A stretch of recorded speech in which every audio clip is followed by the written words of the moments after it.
penerapan diseminasi budaya positif di SDN Karya Makmur oleh Ibu Dewi Indah Purnamesari, SPD, JGP Angkatan 10, Kabupaten Barito Kuala, Senin 3 Juni 2024, segera dimulai dengan susunan acara sebagai berikut. 1. Pembukaan. 2. Menyanyikan lagu Indonesia Raya. 3. Sambutan. 4. Pemaparan materi penyembasan budaya positif di sekolah. 5. Tanya jawab. 6. Doa. 7. Penutup. Baiklah, untuk menghemat waktu, acara pertama yaitu pembukaan. Marilah kita bersama-sama membacakan Ummul Quran Surah Al-Fatihah.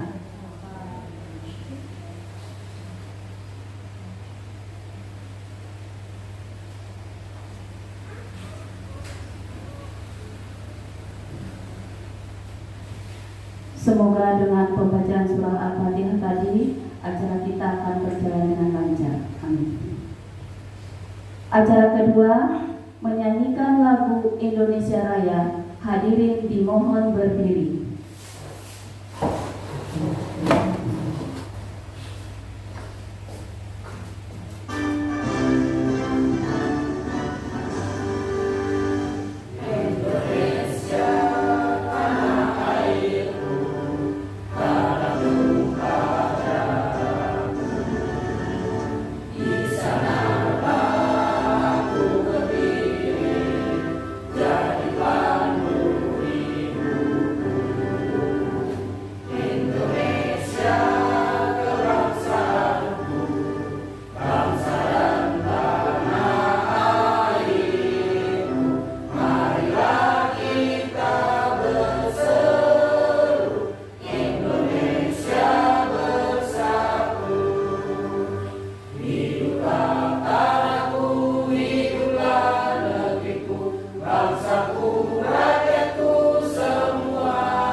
Hadirin dipersilakan duduk kembali.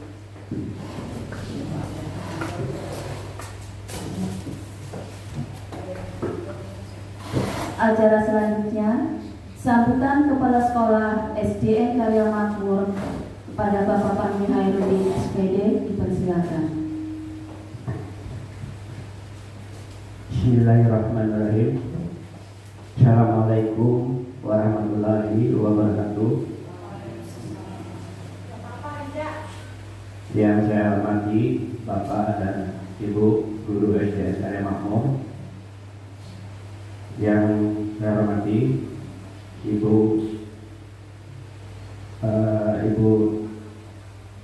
Dewi Indah Purnamesari sebagai moderator pementasan hari ini. Terima kasih. Alhamdulillah, puji dan syukur kita panjatkan kehadirat Allah Subhanahu wa Ta'ala. Karena hari ini kita masih diberikan kesempatan dan umur yang panjang serta kesehatan sehingga kita bisa bersama-sama hadir di tempat yang sederhana ini. Bapak dan Ibu guru yang saya hormati,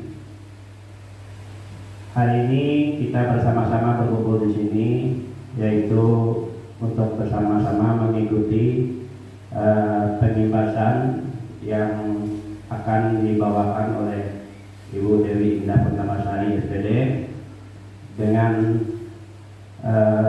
materi yaitu penjelasan penerapan diseminasi budaya positif di sekolah. Jadi harapan saya dan harapan kita semua, mudah-mudahan dengan adanya acara ini kita sebagai Dewan Guru SDN Karya Makmur bisa kedepannya menerapkan sifat-sifat positif dan budaya-budaya positif terhadap anak didik kita, yang mana itu sangat diperlukan sekali untuk menimbulkan budaya-budaya positif terhadap anak didik kita. Karena mana seperti kita ketahui bersama, akhir-akhir ini sudah terlalu banyak media-media yang menampilkan budaya-budaya negatif. Jadi alangkah baiknya dan menjadi tugas kita sebagai Dewan Guru untuk melawan budaya-budaya negatif yang ada di media-media sosial yang sudah sangat menjamur saat ini. Jadi saya sangat menekankan sekali kepada rekan-rekan kerja, Bapak dan Ibu Dewan Guru untuk selalu memberikan, menumbuhkan dan alangkah baik lagi mencontohkan budaya-budaya positif agar anak-anak kita terhindar dari budaya-budaya negatif yang akan menjerumuskan mereka. Harapan kita semua mudah-mudahan dengan adanya pengimbasan ini dari rekan kita Ibu Dewi Indah Purnamasari, mudah-mudahan kita terlebih lagi anak didik kita kedepannya akan menjadi anak-anak yang berbudaya positif, kemudian berakhlak mulia, kemudian menjadi orang-orang yang baik. Mudah-mudahan kedepannya nanti mereka akan menjadi orang-orang yang beriman dan orang yang bertakwa dan sukses dunia maupun akhirat. Mungkin hanya itu saja yang dapat saya sampaikan. Berikan. Assalamualaikum warahmatullahi wabarakatuh. Kini kita masuki acara inti, yaitu pengimbasan materi budaya positif oleh Ibu Dewi Indah Purnamasari SPD. Kepada Ibu dipersilakan. Assalamualaikum warahmatullahi wabarakatuh. Pertama-tama terima kasih untuk Bapak Kepala Sekolah, Bapak dan Ibu Guru Dewan Guru yang sudah meluangkan waktunya untuk bisa berhadir pada acara kita pada hari ini. Pertama-tama yang terhormat Kepala Sekolah SDN Karya Makmur Bapak Fahmi Hairudin, yang terhormat seluruh Dewan Guru yang berhadir pada hari ini. Tak lupa salawat dan salam kita haturkan kepada junjungan kita Nabi besar Muhammad SAW, karena berkat rahmat dan hidayah jualah kita dapat berkumpul pada acara pada hari ini. Hari ini Bapak Ibulah, ulun akan menimbaskan penerapan budaya positif di sekolah. Nah, jadi ulun sebagai calon guru penggerak angkatan 10 SDN Karya Makmur Kabupaten Barisokkuala ingin menimbaskan tentang materi budaya positif yang ada di sekolah. Untuk mempersingkat waktu, langsung aja ke materinya. Nah, jadi di sini konsep-konsep inti budaya positif atau materi inti yang ada di materi budaya positif. Yang pertama ada perubahan paradigma belajar, disiplin positif, kebutuhan dasar manusia, motivasi perilaku manusia, posisi kontrol, keyakinan kelas, dan segitiga restitusi. Nah, jadi ini adalah materi inti dari budaya positif tersebut.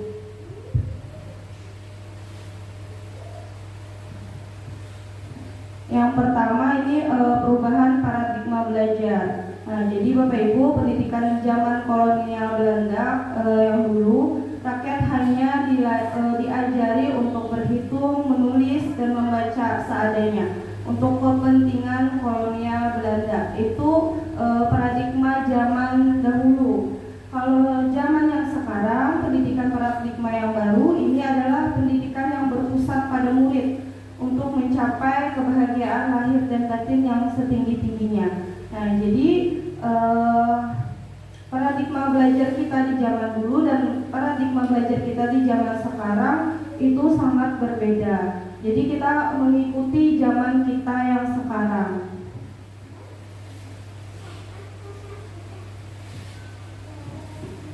Nah, kemudian pendidikan paradigma baru ini pembelajarannya yang berorientasi pada penguatan, kompetisi, dan pengembangan karakter yang sesuai dengan nilai-nilai Pancasila.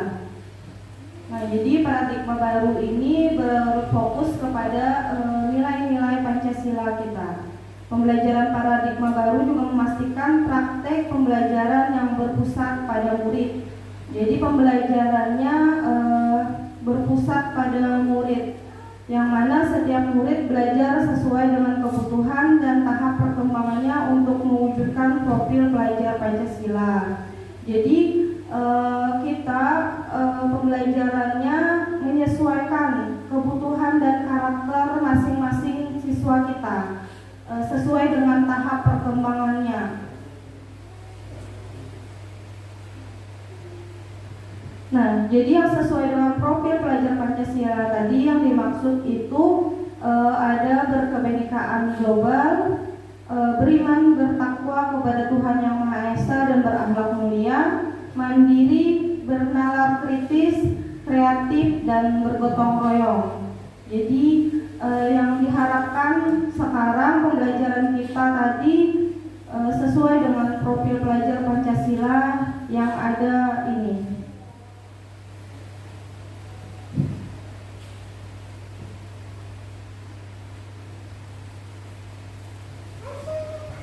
Kemudian materi selanjutnya miskonsepsi tentang teori kontrol. Jadi di teori kontrol ini ada ilusi guru mengontrol murid, ilusi bahwa semua penguatan positif, efektif, dan bermanfaat. Kemudian ilusi bahwa kritik dan membuat rasa bersalah itu mampu menguatkan karakter. Kemudian ilusi bahwa orang dewasa berhak memaksa. Jadi ini miskonsepsi tentang teori kontrol.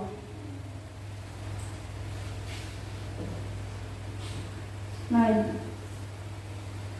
jadi di sini mengubah paradigma yang tadi stimulus respon ke pendekatan teori kontrol. Nah, di stimulus respon itu ada realitas atau kebutuhan kita sama. Kalau di teori kontrol itu kebutuhannya berbeda. Kemudian semua orang melihat hal yang sama. Kalau di teori kontrol, setiap orang memiliki gambaran yang berbeda. Jadi setiap anak itu karakter dan kebutuhannya Bapak Ibu berbeda-beda.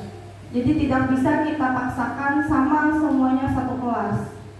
Kemudian kita mencoba mengubah orang agar berpandangan sama dengan kita. Jadi kalau di stimulus respon itu lebih ke memaksa. Kalau di teori kontrol kita berusaha memahami pandangan orang lain tentang dunia. Kemudian perilaku buruk dilihat sebagai suatu kesalahan. Nah, jadi di stimulus respon ini hal-hal yang buruk itu dianggap salah. Padahal salah itu untuk anak-anak bisa kita lihat dulu kenapa jadi dia membuat sebuah kesalahan. Nah, kemudian di teori kontrolnya semua perilaku memiliki tujuan. Jadi kenapa dia anak itu membuat kesalahan, mungkin dia juga ingin dimengerti. Nah, jadi anak yang membuat kesalahan belum tentu dia itu nakal. Jadi kita telaah dulu kenapa dia jadi berbuat seperti itu. Kemudian orang lain bisa mengontrol saya. Nah, kalau di stimulus respon itu guru kebanyakan mengontrol muridnya. Kemudian di teori kontrolnya hanya Anda yang bisa mengontrol diri Anda. Jadi kita kembalikan lagi ke murid kita, bagaimana dia mengontrol dirinya, mau jadi seperti apa dirinya nanti.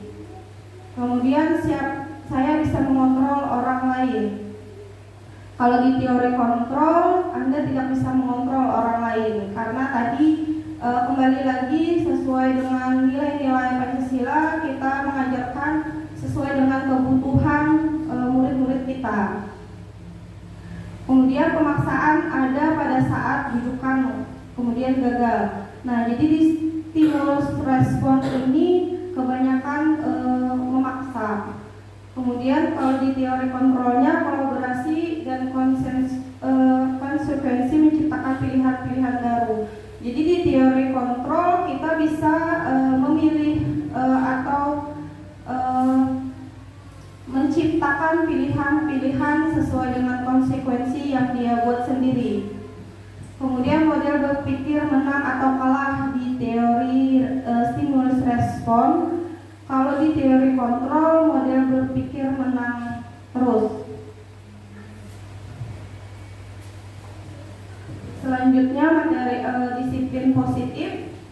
Jadi di sini disiplin berasal dari kata disiplina yang artinya belajar. Disiplin mengacu pada disiplin diri yang memiliki tanggung jawab terhadap apa yang dilakukannya berdasarkan nilai-nilai yang diyakini. Kemudian disiplin positif itu merupakan salah satu cara penerapan disiplin yang bertujuan untuk menumbuhkan kesadaran serta memberdayakan peserta didik tanpa imbalan penghargaan atau reward, ancaman atau hukuman. Jadi di disiplin positif ini tidak ada iming-iming imbalan, penghargaan ataupun ancaman sekalipun. Nah, jadi ini yang kita harapkan di sekolah kita bisa menerapkan disiplin positif.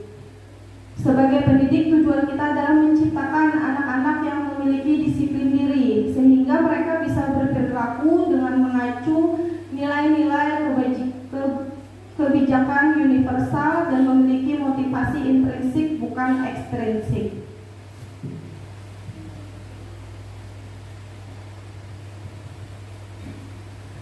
Nah, dalam tadi memberdayakan disiplin positif yang diharapkan kita berpedoman kepada nilai-nilai kebajikan. Jadi nilai-nilai yang disepakati bersama lepas dari suku, bangsa, agama, bahasa maupun latar belakangnya. Jadi nilai-nilai ini yang disepakati di sekolah. Contoh nilai kebajikan institusi atau organisasi. Yang pertama, profil pelajar Pancasila, beriman dan bertakwa kepada Tuhan Yang Maha Esa dan berakhlak mulia, berkebinekaan global, gotong royong, mandiri, kreatif dan bernalar kritis. Kemudian Ibu Primary Years Program. Di sini nilai kebajikannya toleransi, rasa hormat, integritas, mandiri, menghargai, antusias, empati, keingintahuan, kreativitas, kerjasama, percaya diri, dan komitmen. Selanjutnya ada keterampilan hidup atau life skill, dapat dipercaya, lurus hati, pendengar yang aktif, tidak merendahkan orang lain, dan memberikan yang terbaik untuk diri.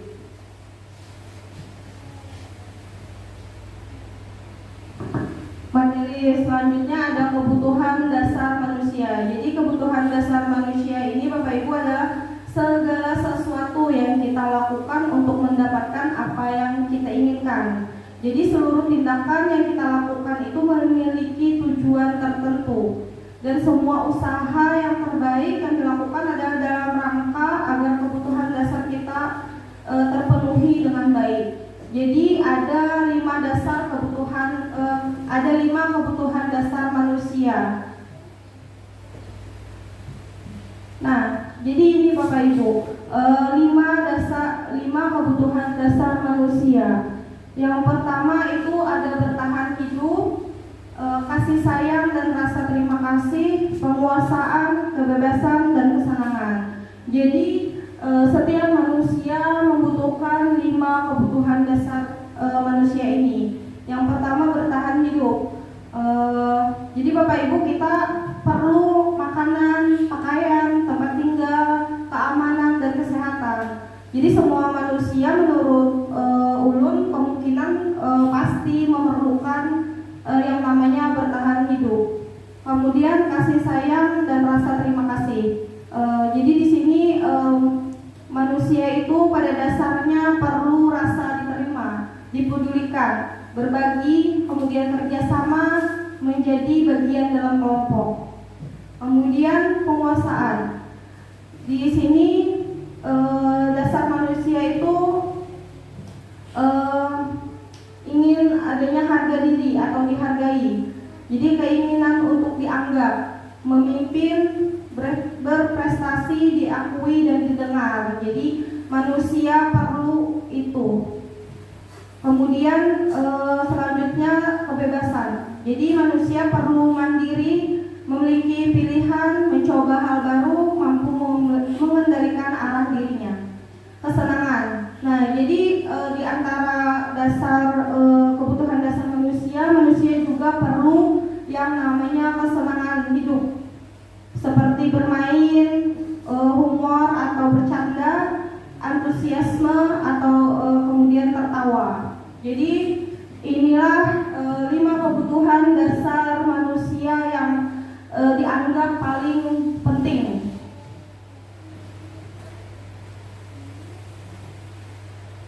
Nah, di sini ada motivasi perilaku manusia. Jadi motivasi adalah dorongan yang timbul pada diri seseorang secara sadar atau tidak sadar untuk melakukan suatu tindakan dengan tujuan tertentu. Jadi manusia itu perlu motivasi, perlu dimotivasi. Jadi murid-murid kita itu perlu motivasi dari kita atau orang-orang yang ada di sekitarnya untuk mencapai tujuan tertentu tadi. Nah, di sini ada motivasi perilaku manusia. Yang pertama, untuk menghindari ketidaknyamanan atau hukuman. Kemudian untuk mendapat imbalan atau penghargaan dari orang lain.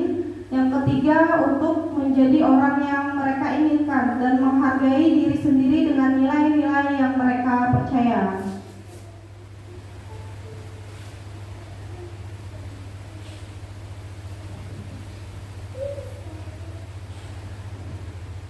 Di sini ada hukuman. Hukuman ini tidak terencana atau secara tiba-tiba. Kemudian murid tidak tahu apa yang terjadi atau tidak dilibatkan.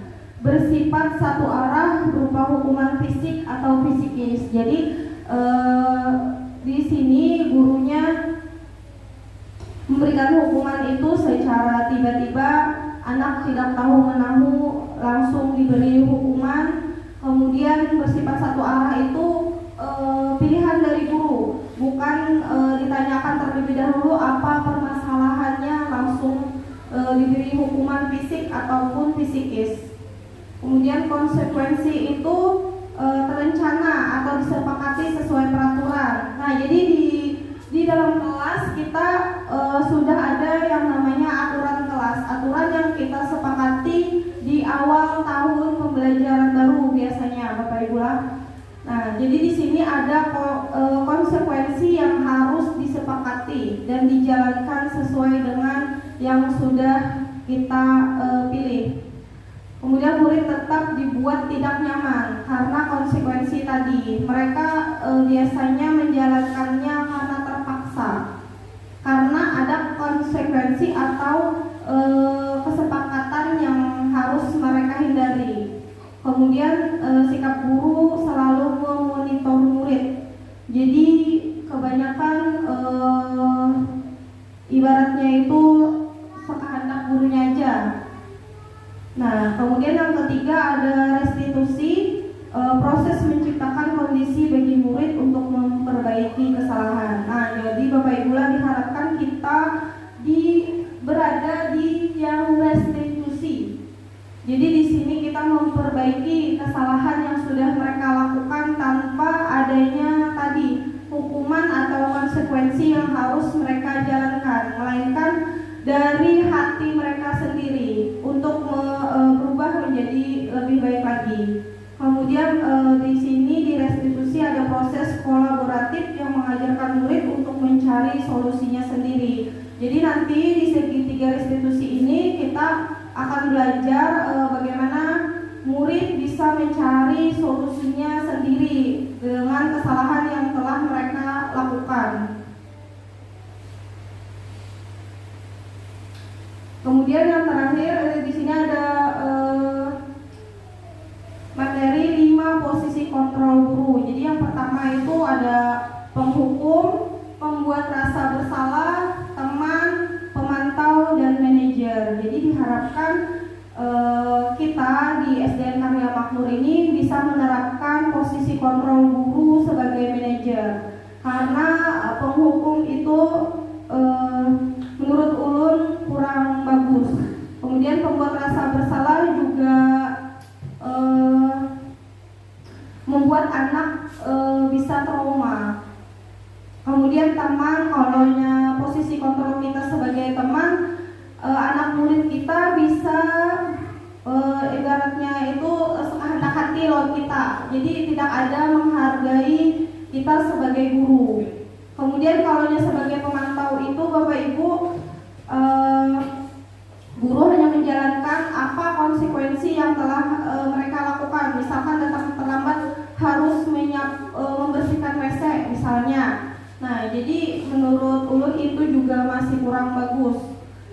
Kemudian kalau di posisi manajer ini, anak diajarkan untuk mencari atau memecahkan masalahnya sendiri tadi tanpa ada hukuman ataupun pembuat rasa bersalah.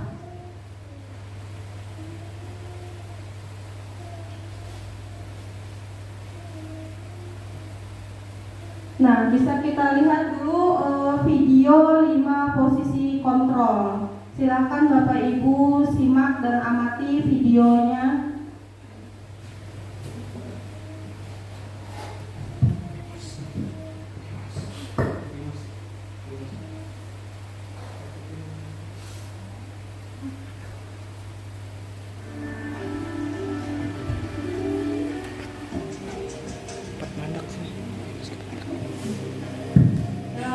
Bapak Ibu simak terlebih dahulu 5 posisi kontrol guru.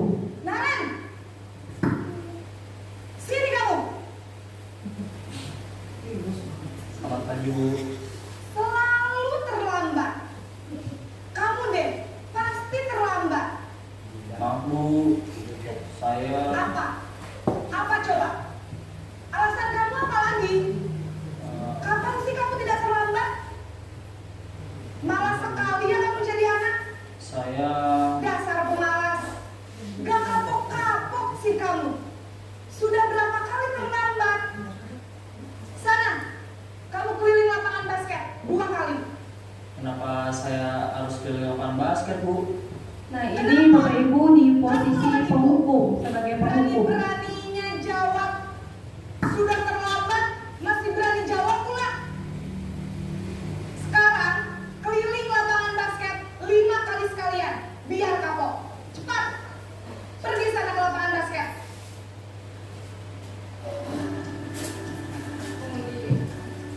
Kemudian posisi merasa bersalah.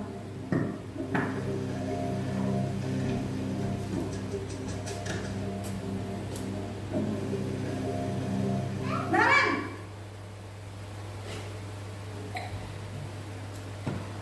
Selamat pagi Bu. Naren, kamu kenapa terlambat lagi, nak? Ya Tuhan, Naren, kamu senang ya bikin ibu susah ya? Kalau kamu terlambat lagi, nanti ibu yang ditegur bapak kepala sekolah, nak. Disangka ibu tidak bisa membina kamu. Duh, gimana ini? Maaf Bu, Duh, Gusti Naren, kamu suka ya kalau ibu ditegur bapak kepala sekolah?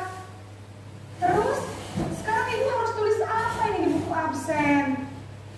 Ini kamu sudah sering terlambat loh. Ibu harus Nah, jadi di posisi ini Bapak Ibu, gurunya membuat muridnya merasa bersalah tadi karena terlambat. Jangan bikin ibu susah lagi ya, nak ya.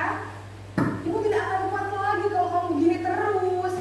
Bisa jantungan kalau ibu ditegur bapak kepala sekolah. Sana cepat ke kelas. maaf ya Bu. Maaf sekali.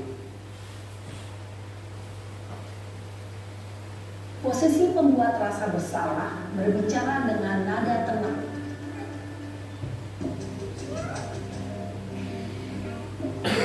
Selanjutnya ini guru di posisi sebagai teman, Bapak Ibu.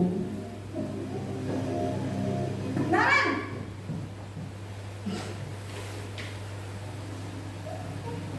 Selamat pagi, Bu. Wah, sudah jam berapa ini, Nak? Terlambat lagi ya, sayang. Iya, Bu. Habis ibu saya belum membangunkan saya, Bu.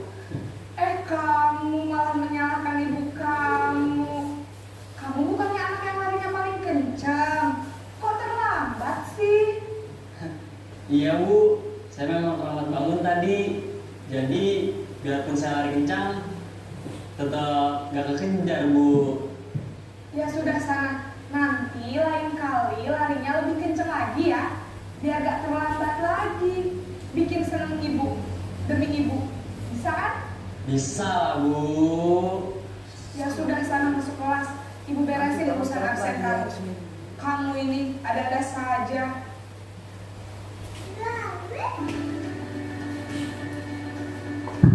Nah, kemudian ini posisi sebagai pemantau atau monitor.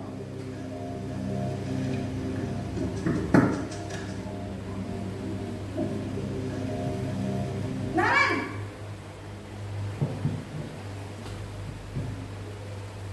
Selamat pagi, Bu.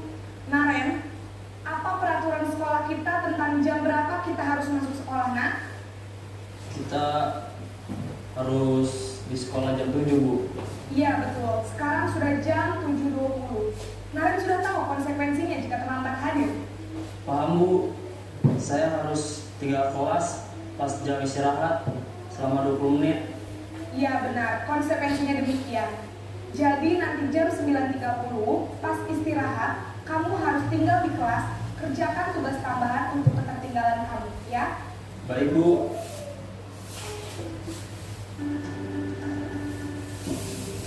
Nah, yang terakhir ini di posisi sebagai manajer.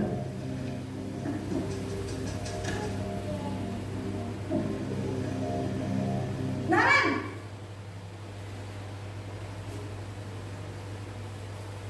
Selamat pagi, Bu. Selamat pagi, Naren.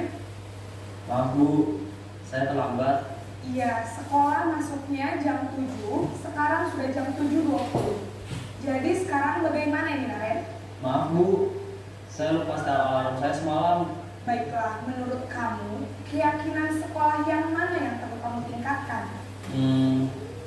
Menghargai diri sendiri dan orang lain mungkin ya, Bu. Setuju. Jadi, apakah Naren meyakini prinsip saling menghormati tersebut? Iya, Bu. Saya meyakininya. Apakah Naren bersedia memperbaiki masalah keterlambatan ini? Bersedia, Bu. Bagaimana kamu akan perbaiki masalah keterlambatan ini? Saya akan coba untuk tidak lupa menyetel alarm saya, Bu. Baik, kalau Naren lupa menyetel alarm di rumah, ada orang yang kira-kira bisa bantu mengingatkan tidak? Ada, Bu. Kakak saya, Kak Emma. Ada lagi selain Kak Emma? Selain Kak Emma, ada ibu saya. Baik, jadi yang mengingatkan Naren adalah Kak Emma dan ibu kamu ya. Kira-kira akan mulai setel alarm kapan nih, Naren? Setelah pulang sekolah, akan segera saya lakukan. Baik, jadi Naren akan setel alarm untuk bangun besok pagi dan akan diingatkan oleh kakak dan ibunda Naren ya. Ada lagi yang mungkin perlu dilakukan, Naren, agar tidak terlambat bangun lagi? Tidak ada, Bu. Baik, Naren, terima kasih untuk kerjasama kamu. Sekarang kamu perlu kembali ke kelas untuk belajar. Baik, Bu. Terima kasih. Nah, jadi Bapak Ibu tadi video tentang 5 posisi kontrol sebagai guru. Nah, yang di sini kira-kira dari kalimat saya kecewa sekali dengan kamu. Kira-kira itu di posisi kontrol mana, Bapak Ibu?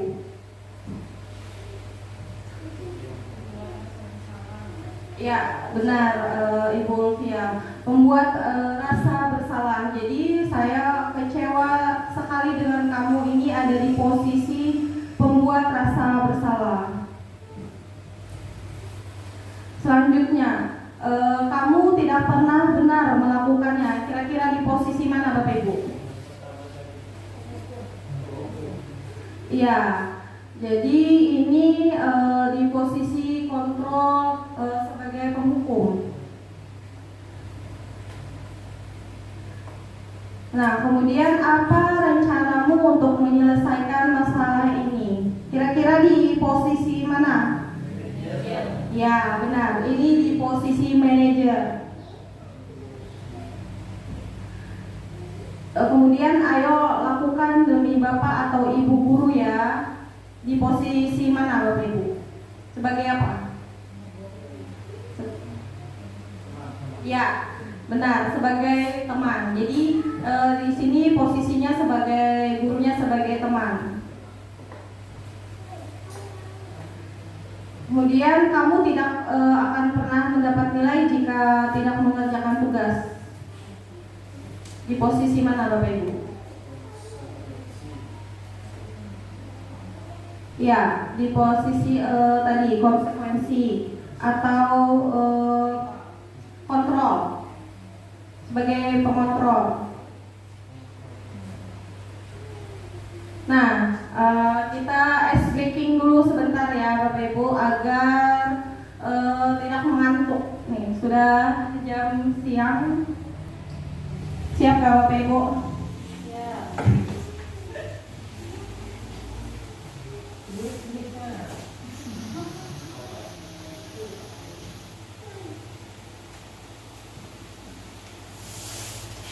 Nah, jadi permainannya seperti ini Bapak Ibu. Yang terlihat warnanya warna apa? Merah. Sedangkan tulisannya hijau. Jadi aturan mainnya Bapak Ibu harus menyebutkan apa yang ditulis, bukan apa yang Bapak Ibu lihat. Siapkah Bapak Ibu? Ya. Sudah paham loh kita atau kita coba yang dulu? Coba dulu lah. Jadi kita coba dulu Bapak Ibu lah. Oke. Ini apa? Hijau, kuning, biru, hitam, merah, putih. Ya, kita langsung aja. Tadi kita coba ternyata masih konsen. Sepertinya Bapak Ibu masih konsen sekali. Ya, langsung ini kayaknya udah percepat lah. Jadi Bu Hanpian serempak, jangan ada yang menyebutkan selain misalkan yang ini hijau. Nah, kalau ada yang salah bisa kita suruh bernyanyi kalah. Itu lain hukuman untuk menghibur kita Bapak Ibu lah. Sudah siap kah? Ya. Yang salah lah bernyanyi untuk menghibur. Ya, udah mulai 1, 2, 3. Ini warna apa? Kuning, biru, hitam, merah, putih. Ibu salah. Iya, tepuk tangan dulu untuk kita semua. Ada yang salah nih berarti masih konsentrasi dulu lah. Sudah semangat Bapak Ibu? Nah, kita lanjut lagi karena sudah semangat lagi. Materi selanjutnya ini keyakinan kelas. Nah, di sini mengapa keyakinan kelas, mengapa bukan peraturan kelas? Jadi kira-kira kenapa Bapak Ibu keyakinan kelas bukan peraturan kelas? Ibu Ulpia kira-kira apa Bu? Mungkin yang namanya keyakinan itu Bu berasal dari dalam dirinya sendiri. Jadi kita tidak memaksa tentang hal yang dilakukan, tapi itu datang dari keinginan dia sendiri. Kalau peraturan kan itu datangnya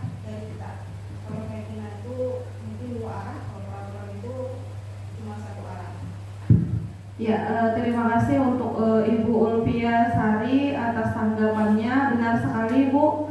Yang lain? Ya, izin menambahkan Bu. Kalau keyakinan ini Bu dari diri sendiri itu unsur intrinsik kita. Sedangkan peraturan itu berasal dari ekstrinsik atau dari luar. Terima kasih untuk Bapak Jailani yang telah menambahkan. Jadi benar sekali Bapak Ibu apa yang telah disampaikan Ibu Ulfia dan Bapak Jailani tadi. Kenapa keyakinan kelas bukan peraturan kelas? Jadi kalau keyakinan itu sesuatu yang sudah disepakati bersama. Kalau peraturan itu lebih ke satu arah tadi. Jadi peraturan ini terkesan lebih memaksa daripada keyakinan kelas.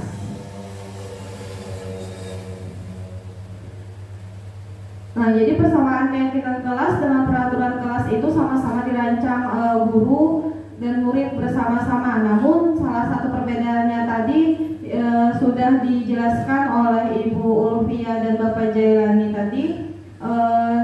Nah, di sini tadi kalau keyakinan kelas itu kalau kalimatnya itu lebih ke hal yang negatif atau berupa larangan. Kalau yang keyakinan kelas tadi bersifat lebih universal ataupun umum, tidak memaksakan intinya. Nah, jadi ini Bapak Ibu bisa dilihat kita bandingkan peraturan kelas dan keyakinan kelas. Jadi bisa dilihat di sini Bapak Ibu lah dari segi kalimat itu kalau peraturan kelas lebih ke mengarah untuk melarang ataupun lebih memaksa kepada murid kita. Kalau keyakinan kelas ini yang sudah mereka sepakati bersama-sama. Jadi apa yang sudah mereka sepakati harusnya mereka lakukannya dengan senang hati juga. Jadi ini perbedaannya. Kalau contohnya tadi di sini, kalau peraturan itu dilarang mengganggu teman. Nah, kalau keyakinan kelas, hormatilah semua teman. Jadi dari keyakinan ini terkesan tidak untuk dipaksakan, Bapak Ibu. Nah, di sini ada pembentukan keyakinan kelasnya. Jadi keyakinan kelas itu bersifat abstrak daripada peraturan yang lebih rinci dan konkret. Kemudian keyakinan kelas berupa pernyataan-pernyataan yang universal. Nah, jadi di sini Bapak Ibu bisa lihat bagaimana cara pembentukan keyakinan kelas tersebut. Nah, di sini Bapak Ibu ada prosedur pembentukan keyakinan kelas. Jadi di sini Bapak Ibu bisa memakai prosedur ini untuk menerapkan pembentukan keyakinan kelas di kelasnya masing-masing, Bapak Ibu. Nah, jadi kemarin Ulun sudah membuat keyakinan kelas 6 untuk disepakati bersama. Nah, jadi penerapan budaya positifnya Ulun lakukan melalui keyakinan kelas tadi, Bapak Ibu. Nah, ini penerapan budaya positif melalui keyakinan kelas yang sudah Ulun kerjakan atau sudah Ulun lakukan di kelas Ulun, yaitu di kelas 6. Nah, jadi di sini Ulun menjelaskan apa itu keyakinan kelas kepada murid-murid Ulun. Jadi mereka paham dulu Bapak Ibu apa itu keyakinan kelas, bukan peraturan kelas tadi. Nah, kemudian Ulun persilahkan murid-murid Ulun untuk mencurahkan atau pendapat mereka masing-masing yang mereka inginkan, kemudian disepakati bersama. Jadi mereka masing-masing menulis kesepakatan apa yang ingin disepakati di dalam kelas. Nah, setelah itu Bapak Ibu kemarin kami tempelkan itu di depan kelas, di papan tulis. Nah, jadi itu direview ulang atau meninjau ulang keyakinan kelas secara bersama-sama atau itu dirangkum jadi beberapa poin. Misalkan si Bada dengan Mbak Alwi misalnya ada yang sama kata-katanya atau apa, jadi ditinjau ulang, dirangkum menjadi beberapa poin saja. Nah, setelah itu kelas 6 mendesain sendiri Bapak Ibu keyakinan kelasnya mau seperti apa. Jadi kemarin ulun bantu untuk memprintkan keyakinan kelas yang telah mereka sepakati bersama. Nah, setelah itu disetujui Bapak Ibu. Jadi ada 7 poin kesepakatan kelas yang mereka setujui. Jadi mereka tanda tangani, semua murid menandatangani keyakinan kelas yang telah disepakati bersama. Nah, yang terakhir kemudian kemarin kami tempelkan di belakang keyakinan kelas yang sudah mereka pilih sendiri. Jadi kemarin ada 7 keyakinan yang mereka pilih. Nah, di sini Bapak Ibu bisa melihat proses pembuatan keyakinan kelas 6 yang sudah ulun lakukan. Silakan simak Bapak Ibu videonya.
jadi itu Bapak Ibu contoh penerapan keyakinan kelas yang telah ulun buat di kelas 6.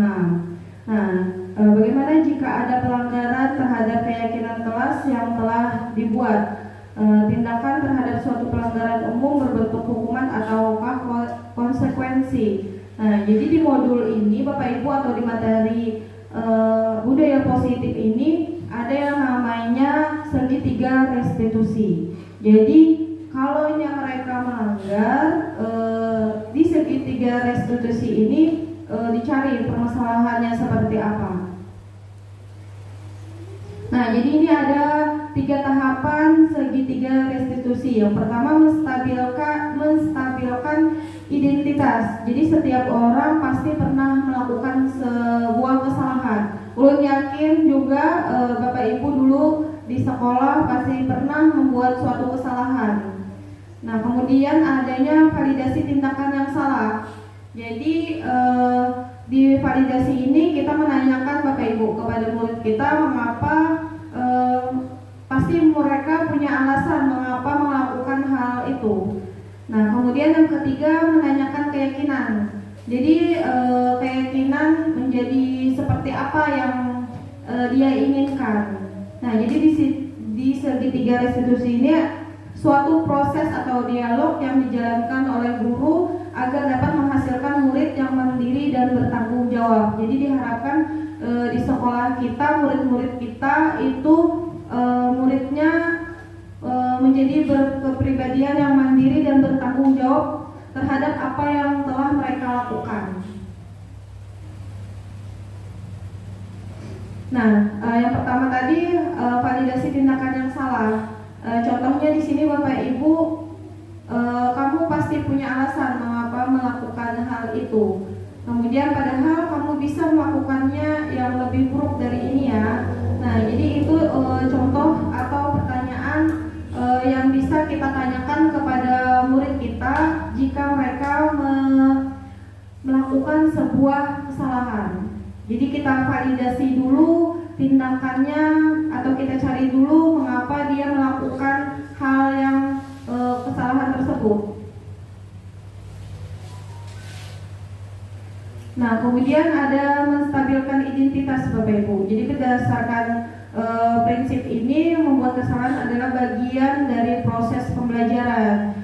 Jadi kita stabilkan dulu kesalahannya. Contohnya di sini membuat salah itu wajar. Tidak ada manusia yang sempurna. Nah, jadi kita bisa menambahkan kata-kata yang bisa menstabilkan identitas murid-murid kita. Nah, yang terakhir Bapak Ibu di sini menanyakan keyakinan. Jadi di sini kita tanyakan kepada murid-murid kita kenapa apa yang ingin mereka lakukan setelah melakukan kesalahan tersebut. Nah, jadi pada dasarnya kita anak murid kita termotivasi secara intrinsik.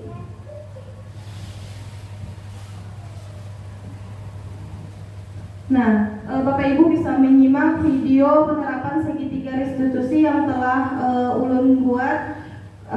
Jadi di sini contohnya bisa Bapak Ibu simak dalam video.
benar itu kamu itu pasti sangat menyenangkan. Namun yang kamu lakukan itu merugikan orang lain. Teman yang sedang makan menjadi terganggu dan makanannya tumpah. Mari kita bicarakan keyakinan kelas yang sudah kita buat. Keyakinan kelas mana yang belum kamu lakukan? Kita harus bersikap baik dan tidak merugikan orang lain. Iya benar. Apakah dengan mainan tanpa kamu sudah mengenali teman itu berarti kamu sudah melakukan keyakinan tadi? Tidak. Padahal dengan melakukan lapor kampus tadi kamu mendapatkan kesenangan. Namun menurut ibu ada kesenangan yang lain yang bisa kamu lakukan dengan bersikap baik dan tidak merugikan orang lain. Menurut kamu bagaimana caranya? Saya bisa bermain dengan teman-teman di lapangan. Iya betul sekali Beda. Pasti itu akan lebih menyenangkan bukan? Mari kita bersikap baik supaya tidak merugikan orang lain. Baik Bu, saya bersikap lebih baik lagi. Ya, kamu benarkan Ibu. Ya, kamu tidak mengulangi lagi dan kamu bisa minta maaf sama teman tadi ya. Sekarang bagaimana perasaanmu setelah Ibu panggil ke sini dan kita bicarakan masalahmu tadi? Saya merasa lega sekarang Bu. Saya juga merasa senang karena Ibu mengerti dengan masalah saya. Terima kasih Bu. Ya, sama-sama Beda. Sekarang kamu boleh kembali ke kelas. Ya Bu, terima kasih. Nah, jadi itu Bapak Ibu contoh penerapan segitiga restitusi yang telah Ulun lakukan di kelas 6 Bapak Ibu.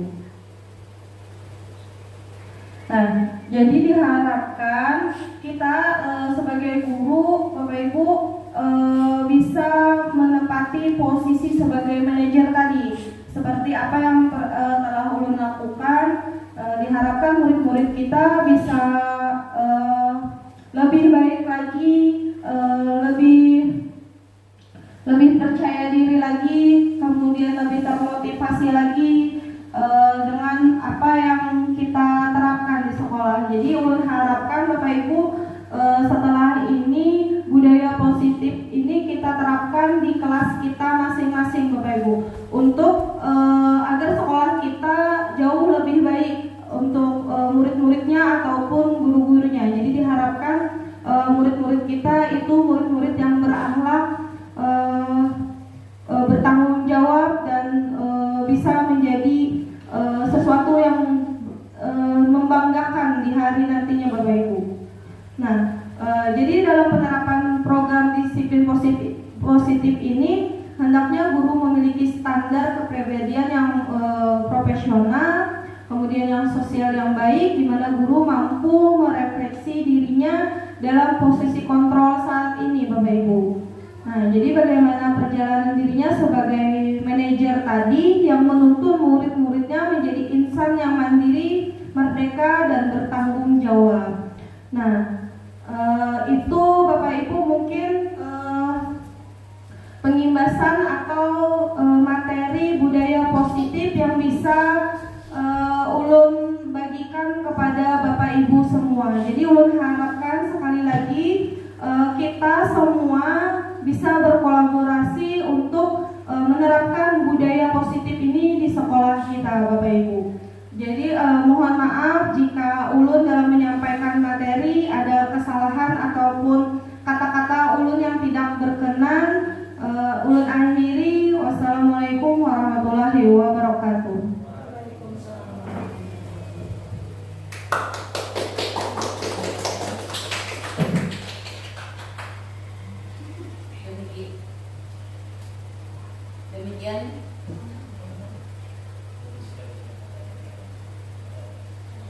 Demikian telah kita perhatikan dengan sesama dan telah kita dengarkan bersama paparan dari Ibu Dewi Indah Purnamasari SPD tentang budaya positif di sekolah.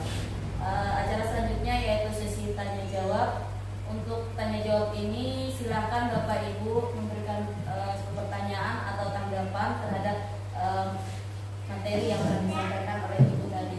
Persilakan.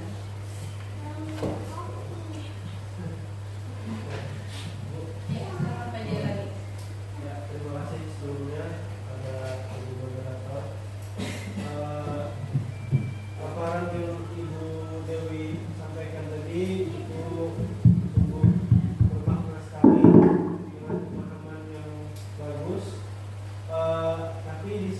ada hal yang ingin saya tanyakan Bu.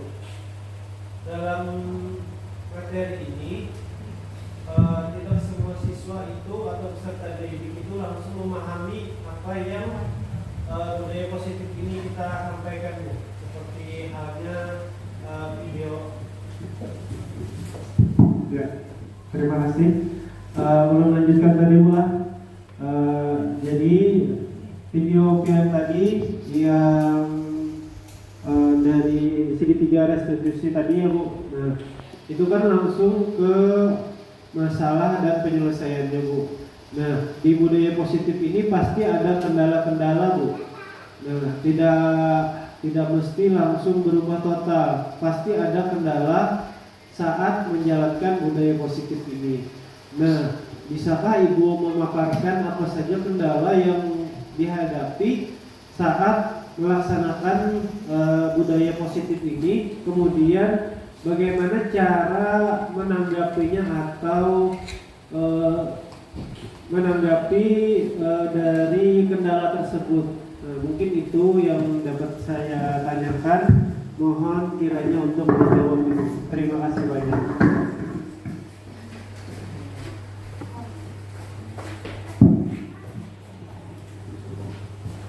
Ya, dipersilakan pada Ibu Dewi untuk menanggapi pertanyaan dari Bapak Jadani tadi.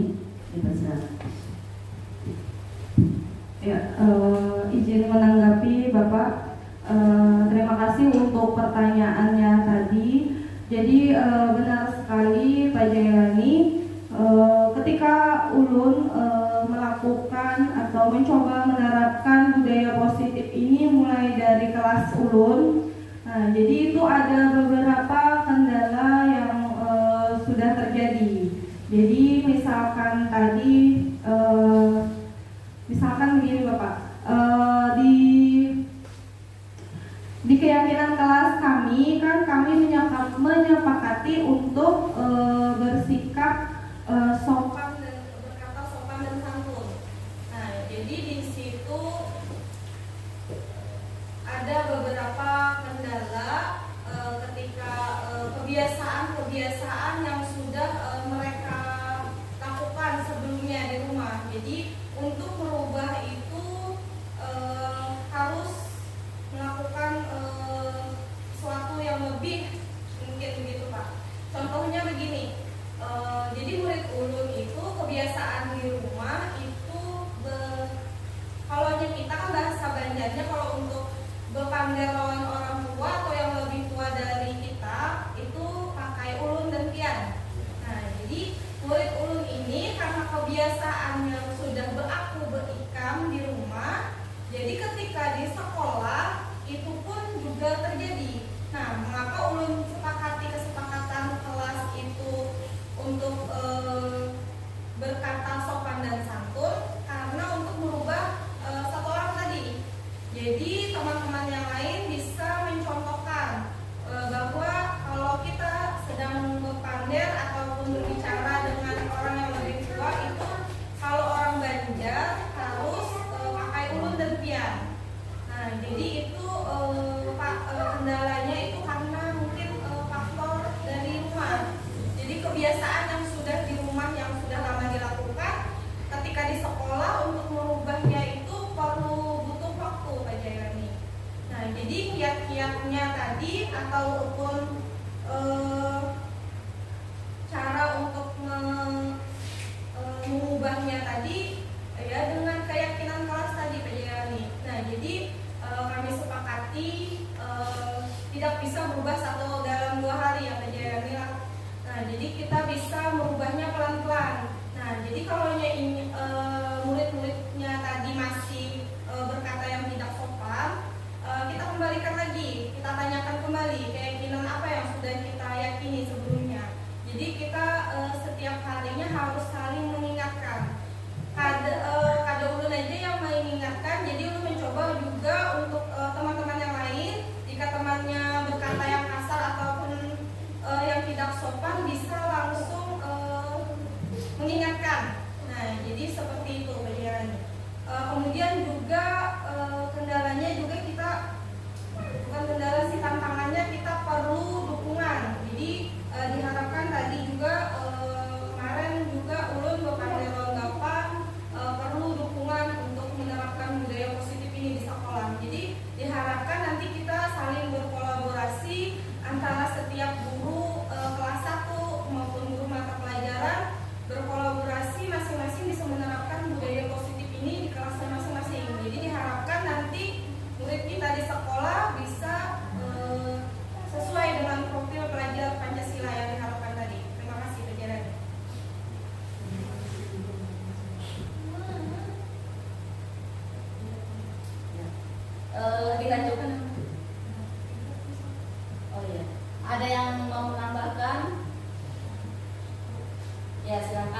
Ulpiah.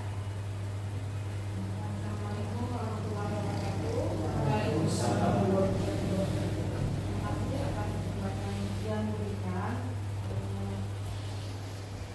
Baik, sudah ya pemaparan yang dilakukan oleh Ibu Dewi Purnama saya tadi sudah jelas semuanya. Mungkin sini saya mau memberikan tanggapan dan mungkin ingin menanyakan kepada Ibu Iim. Kira-kira nih selama Ibu mengikuti kegiatan pendidikan guru penggerak ini mungkin kurang lebih selama 2 bulan lah. Kira-kira nih apa hal-hal positif yang Ibu rasakan selama Ibu mengikuti pendidikan guru penggerak ini, dan mungkin hal tersebut bisa menjadi pemicu nih untuk teman-teman yang lain nanti untuk bisa juga mendaftar di kegiatan guru penggerak selanjutnya. Mungkin itu saja Bu yang ingin saya tanyakan. Terima kasih atas waktunya. Assalamualaikum warahmatullahi wabarakatuh. Ya, persilakan pada Ibu Dewi untuk menanggapi pertanyaan dari Ibu Ulpiah.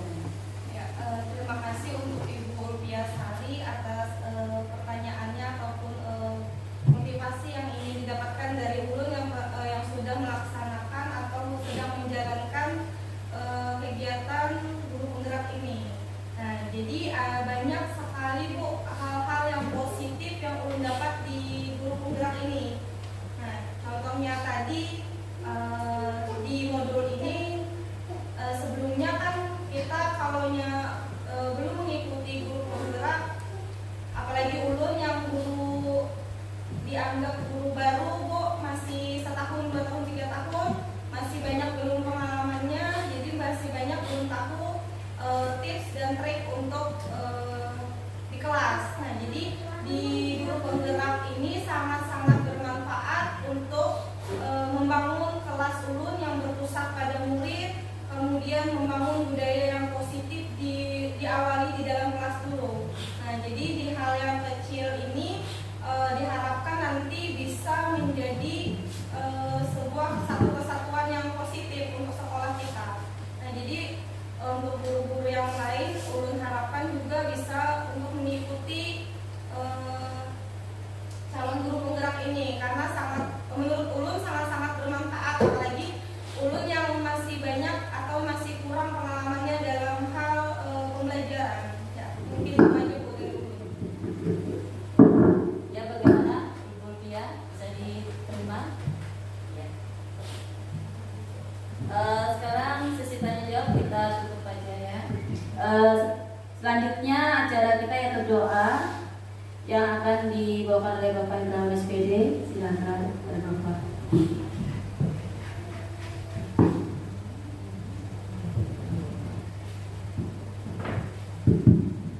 Ya Bapak Ibu, marilah kita bersama-sama berdoa untuk mengambil keberkahan kita pada hari ini. Semoga kita dapat bisa menerapkan ke kehidupan kita sehari-hari dalam melaksanakan tugas kita. La Nabi Mustafa Rasulullah SAW. Al-Fatihah.